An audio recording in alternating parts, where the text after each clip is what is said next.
জীবনে কখনো ভাত খেয়েছেন? तो चलिए शुरू करते हैं। না, মানুষের কাছ থেকে বাঁশ খেয়ে খেয়ে বড় হচ্ছি। ভাত সেটা আবার কি? সারা জীবন ঘাস খেয়েই বড় হলাম, এই ভাতটা আবার কোন গ্রহে পাওয়া যায়? ভাত আবার কি? ভাত বলতে যে খাওয়ার কিছু আছে আমি তো জানতামই না। ভাত কেন খাবো? বাঁশ খেয়েই তো পেট ভরে যায়।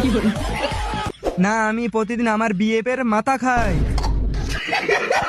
আমি তো খালি পেটে থাকি। না, আমরা তো চাল খাই।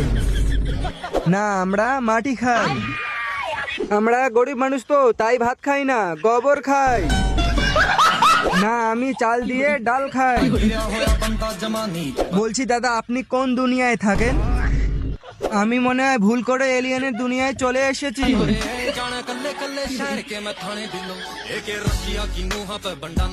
ফটাফট তুমিও কমেন্ট করো আর তোমার বন্ধুর খাওয়ার আগেই রিলটা পাঠিয়ে দাও।